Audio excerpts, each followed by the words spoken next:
Para sa Olongapeñong may kwentong kakaiba at kahanga-hanga, narito si DJ Nicole Jose.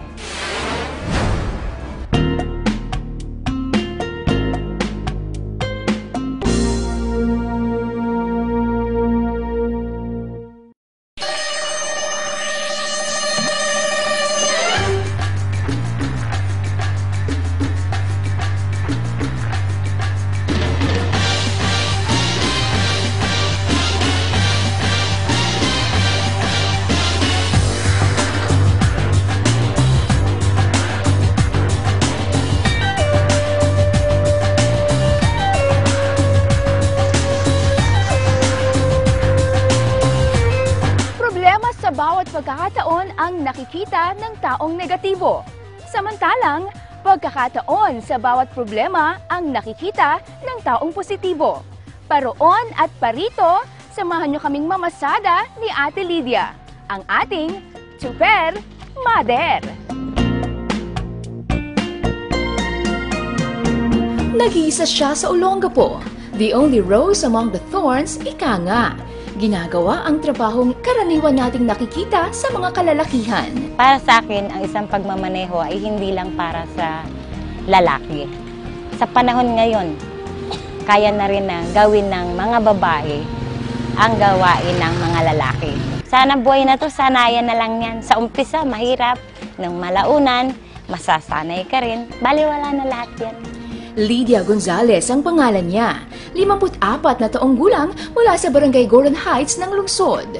Pinapasada ang jeep na naiwan ng namayapa niyang asawa. May 13 taon na ang nakararaan. Mas minabuti ko na ako na lang ang mamasada kaysa ipapasada sa iba dahil kaya ko naman.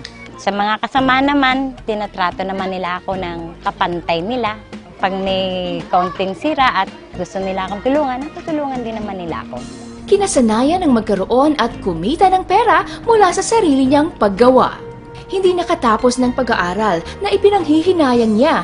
Pero professional pa din naman daw siya ngayon, biro niya. Professional driver. Sa pagiging driver ko, nag-enjoy din naman ako eh. Sa pagmamaneho, hanap buhay yan. Sa paghahanap buhay na yan, naitataguyod ko yung pag-aaral ng mga anak ko, apo ko.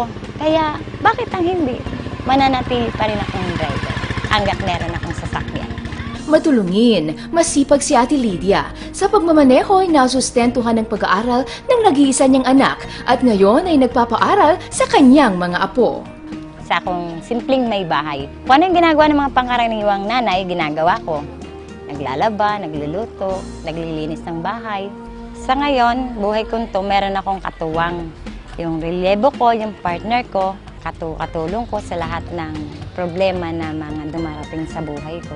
Sumama ako sa isang biyahe niya at tumulong bilang konduktor. Kung titingnan natin, parang mahirap na nagmamaneho ka na, nangunguha ka pa ng bayad ng pasahero at nagsusukli pa. Pero ayon nga sa kanya, sanayan lang ang lahat.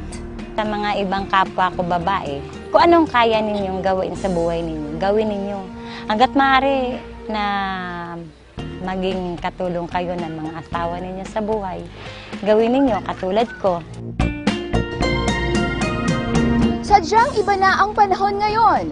Kung noon ay pangbahay lamang ang mga kababaihan, ngayon ay kung ano ang nagagawa ng mga kalalakihan ay nagagawa na rin nating mga kababaihan. Para po sa Batang Gapo News TV, Kathleen DJ Nicole Jose, nag-uulat.